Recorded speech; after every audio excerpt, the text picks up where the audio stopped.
Joining me now on the line is Minnesota House Speaker Kurt Daudt, who has been warning about the collapse of Obamacare pretty much ever since it was passed, warning Governor Mark Dayton, who I think it's safe to say did not heed those warnings until yesterday in a rather extraordinary statement to the press, admitted that the Affordable Care Act is no longer affordable for most Minnesotans, and that the massive premium rate increases were necessary to keep the system from collapsing altogether.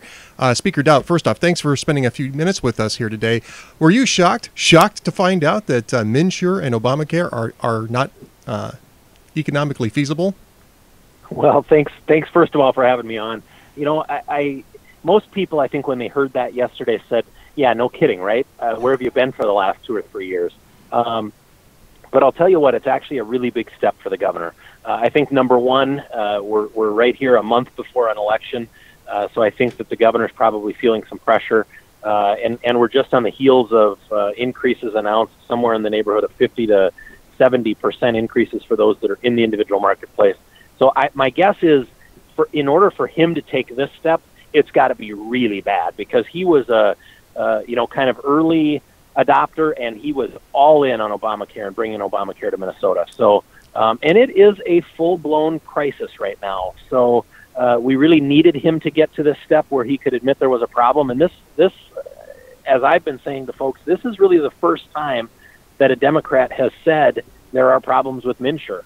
And so it is a good step. It seems, kind of, thanks, Captain Obvious, for your observation that the Affordable Care Act is no longer affordable, right? But it is actually a big step to get him there, because now hopefully we can roll up our sleeves and actually try to fix some things to help some Minnesotans out. And we were talking about this just a couple of months ago. I mean, you and I were doing a show at the state fair, and this is one of the, I think this is the main issue that we were discussing, was the fact that absolutely. Democrats weren't recognizing the fact that this was a problem. And just to set the stage, because I'm not sure if all of our viewers today saw this, but this was late August. I think late August or the first day or two of September when you and I were talking.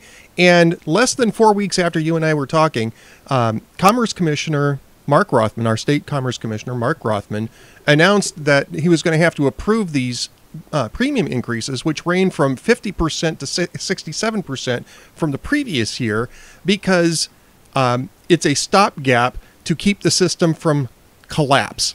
And that, I think, was a stunning turnaround as well. And Governor Dayton's remarks yesterday just sort of reaffirming that. And I mean, look, I guess the first question is, has this made any changes? Has the phone been ringing today from folks in DFL leadership looking for you to provide a rational way out of this collapsing situation in Minnesota?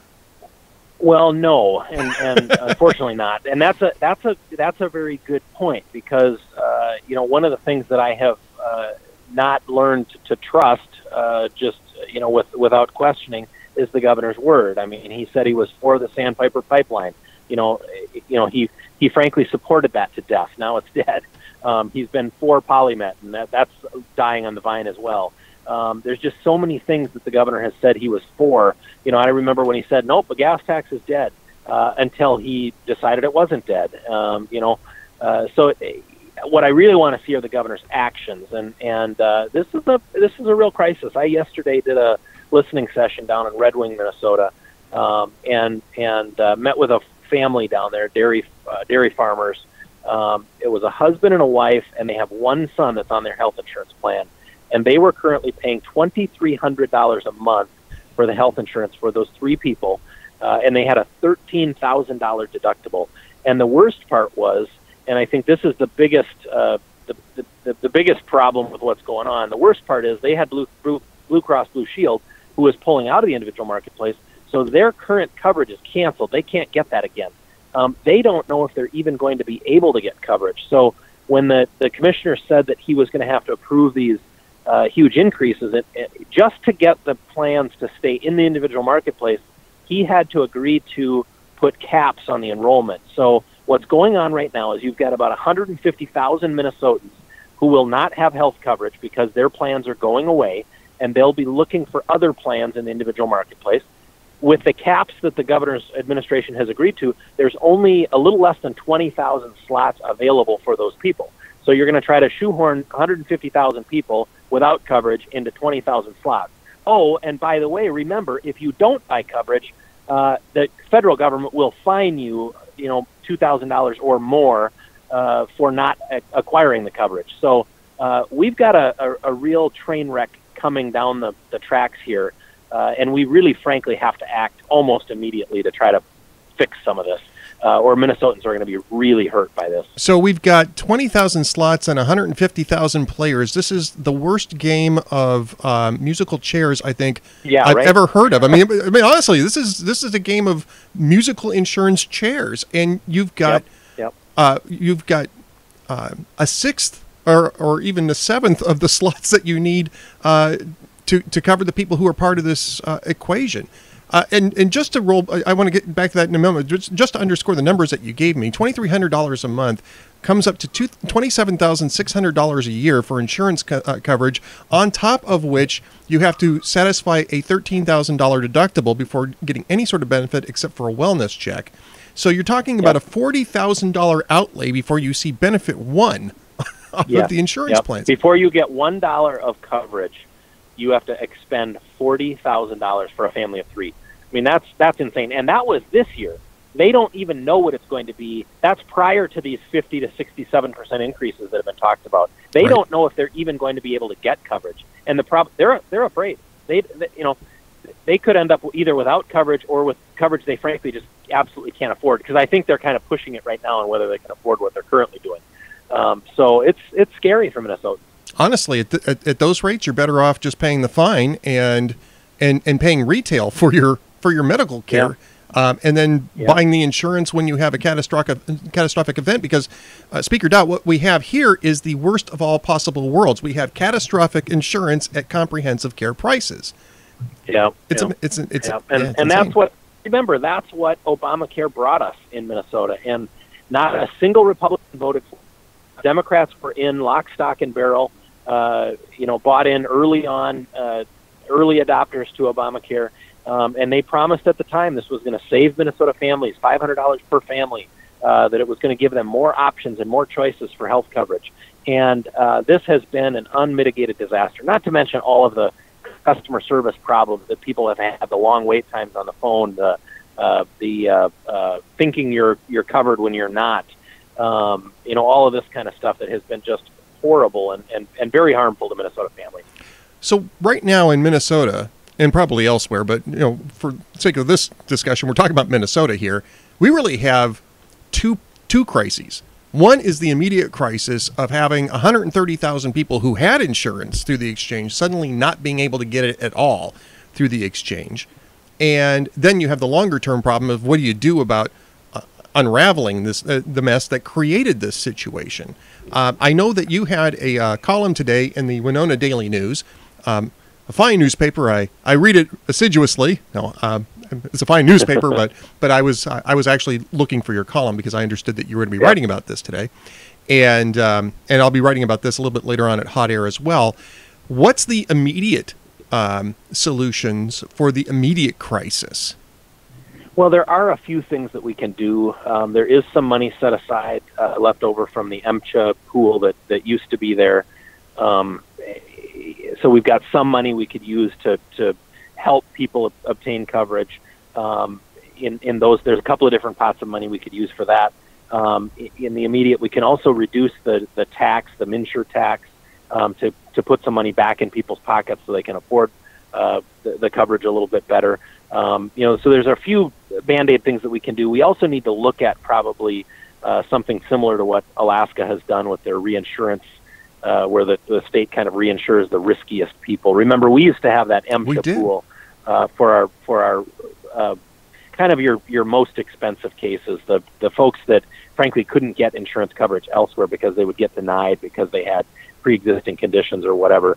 And we could cover those folks. We could actually cover those folks cheaper, much cheaper than what just the administrative layer of what Mnsure has cost Minnesota taxpayers. So this, it's been a real disaster. But we need to look at all of those things. And it's funny, in the governor's comment, he obviously said that, right, Captain Obvious, it's the Affordable Care Act is no longer affordable for most Minnesotans, was his quote. But in that same quote, and this is what gives me a little pause, is he also said, he's pushing on Congress to fix this problem. Well, Congress has been trying to fix this problem for, years now, and just as we have in the Minnesota House, and getting blocked every step of the way by the Obama administration. So remember, this is the flagship piece of legislation for the Obama administration and, frankly, for the Dayton administration here in Minnesota. Exactly. So, words are one thing, but I want to see actions. Are Democrats in Minnesota really willing to step up and do what it takes to help people who, frankly, can't afford the health insurance that they are requiring them to buy right now? And that's the question we need answered. And I got to tell you, I'll just give you my own personal story on this. There was a point in time when I was employed by a small outfit, and I was working from home here in Minnesota, and my COBRA coverage had run out from my previous employer because I was paying for that myself. And the question came up as to whether or not we would be able to do group insurance through my employer. And they asked us to check into whether or not we could, do something on our own and, just get reimbursed for it. So I took a look at Minnesota's reinsurance program because I have pre-existing conditions, and I have to tell you, it wasn't optimal. It wasn't going to be painless to go that route, but it was doable. I mean, it was very doable, and it was by far and away a lot less expensive than the figures that we're seeing coming out of here. And it would have only been for a year, and after that, you get piggybacked onto that, onto just a regular insurance plan. Other insurers will adopt you after spending a year on that plan, and that was a system that was working prior to demolishing it for what we have right now, which is now working for nobody and is going to deny 130,000 people health insurance coverage simply based on the whim of what can only be called, Speaker Daudt, rationing of insurance. Right. Well, and that's what folks worry about if we go to what the Democrats seem to want to go to as single-payer, government-run health care and health insurance, where everybody is just covered by the government. And then what you end up with, we know this from other areas like Canada and Europe, you end up with a rationing of care. So one of the things that the Democrats have been suggesting that we do, and their theory behind this is that right now you've got those highest risk people in the individual marketplace, and that was by mandate of Obamacare. They said you have to get rid of your state Mnsure system, where we were actually doing it much better than what's happening now, or much better than what the federal government had in mind. But they said, nope, you got to scrap that system, move all those high-risk people into your regular individual marketplace, and then that will spread out that risk over all these people. Well, the problem is they figured out really quickly that the people who are healthy don't want to buy that product and don't want to be in that individual marketplace. Even if you fine them or threaten them with a fine, they still don't want to buy this product. So, one of the answers that the Democrats are saying is they want to take the individual small group folks, so the small businesses, I think under 50, the small groups, and put them into the individual marketplace. So they want to take something that's working and screw that up too by putting it in with this Mnsure. And so we're going to stand firm and say, nope, we're not going to do that. We're not going to take something that's already working and screw that up too. Let's triage what's there and try to get that stabilized before we, try to screw anything else up in the state. But it just kind of tells you a little bit about how they think. Yeah, I mean, did you get the sense when this was getting pushed through that the end game was single payer anyway, that this is really just an interim step? Because, the argument that I hear from people on the right is that this Obamacare, Mnsure, the whole thing was nothing but a Trojan horse to demolish the private health insurance industry so that they could, Democrats would have no choice but to push single payer after a collapse. I mean, I hate to indulge in conspiracy theories, but because I like to. And yeah, go ahead. I frankly have never been much of a conspiracy theorist, or adopting conspiracy theories, but this one, leaves you kind of scratching your head. Indeed. And I will tell you that the same people who authored and were the chief authors of bringing Obamacare to Minnesota, I'm talking about in the Minnesota legislature, are the same people in those same legislative sessions that were offering plans to, or bills to move Minnesota to a single-payer system. So the people who brought Obamacare here believe in a single-payer system. So a lot of people now are saying it looks like this whole thing was designed to fail, because you really, if you were trying to set up something that would be successful and reduce costs and increase choices, you would have never created this monstrosity. So we think that, it's probably likely that the plan all along was that this thing would fail, and then they'd want to move to the only other option, well, we have to move to a single payer system. But they're not going to do that as long as Republicans control the Minnesota House. I guarantee it. Well, and you have to be, just speaking about electoral issues here for just a moment, because of course you are, everybody's up for election in both chambers this year. Everybody's up for election. This has got to be the big issue, right? Going into November's elections for the state legislature here in Minnesota. Yeah, it is. It's the number one issue that people are talking about. And, you've heard the old saying, elections have consequences. There's almost no more important election in our history than this one here in the state of Minnesota. And while the presidential race is important, Minnesota probably is not in play regardless of what happens.